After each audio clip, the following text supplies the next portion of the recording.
అయితే నేను ఇంకోటి ఇక్కడ ఇంకో విషయం చెప్పదలుచుకున్నా.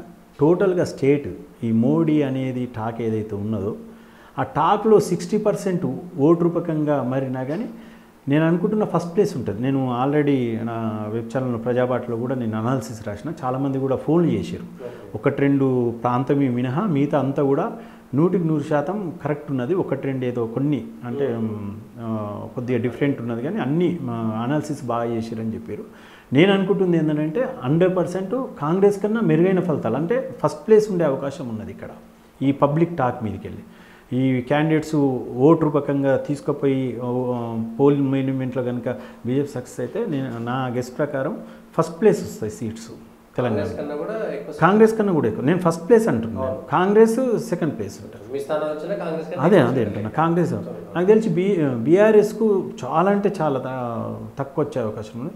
బీఆర్ఎస్ వర్సెస్ కాంగ్రెస్ పోటీ చేసిన టైంలో కొంత ఏదో 1-2 స్థానాల్లో కనిపిస్తున్నది, కానీ ఇక వేరే పరిస్థితి కనిపిస్తలేదు. అదే కనిపిస్తుంది. ఆ మీదకు కూడా నేను చెప్తున్నా కదా, కేవలం హరీష్ రావు గారు తప్పించి అది బీఆర్ఎస్. జైరాబాద్లో ఆయనకు ఆడ ఏంటంటే 2 సార్లు పార్లమెంట్లో ఆయన గుర్తున్న వ్యక్తి, 2 సార్లు పార్లమెంట్ బీఆర్ఎస్ నుంచి గెలిచిన వ్యక్తి బీబీ పాటిల్. తర్వాత అక్కడ బీజేపీ కొంత స్ట్రాంగ్ ఉన్నది, అంటే కొంత బార్డర్ ఉన్నది. కర్ణాటక మహారాష్ట్ర కొంత బార్డర్ తగులుతుంది. మళ్ళీ తర్వాత ఈయన గుర్తున్న వ్యక్తే.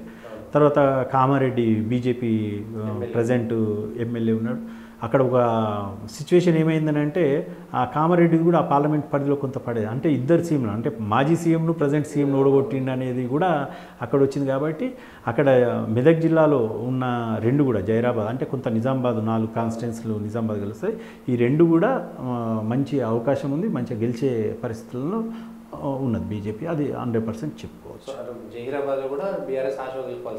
ఖచ్చితంగా అది అక్కడ నాకు తెలిసి అక్కడ బీజేపీ వర్సెస్ కాంగ్రెస్ ఉంటుంది. అక్కడ బీజేపీ వర్సెస్ కాంగ్రెస్ ఉంటుంది. అక్కడ ఇక్కడ మెదక్ పార్లమెంట్ వచ్చేసరికి బీజేపీ వర్సెస్ బీఆర్ఎస్ ఉంటుంది. లేదు, కలిసి వచ్చే అవకాశం లేదు. కొంత వినబడుతుంది ఈ మధ్యన 1-2 వేరే జిల్లాలో. అది కూడా పోల్ మేనేజ్మెంట్ వరకు వచ్చేసరికి ఏమవుతుందో అది ఒక క్యాండిడేట్ మీద డిపెండ్ అయి ఉన్నది. ఆ క్యాండిడేట్ మీద ఏం జరుగుతుంది అనేది మనం పోల్ మేనేజ్మెంట్ వరకు ఏం జరుగుతుంది అనేది చూడాల్సి. అక్కడ కూడా ఇప్పుడు బీఆర్ఎస్ కొంత బలం, అంటే క్యాండిడేట్ మీద బీఆర్ఎస్ ఏదైతే ప్రెస్ అనుకుంటున్నామో అక్కడ కూడా కాంగ్రెస్ వర్సెస్ బీఆర్ఎస్ ఉంటుంది.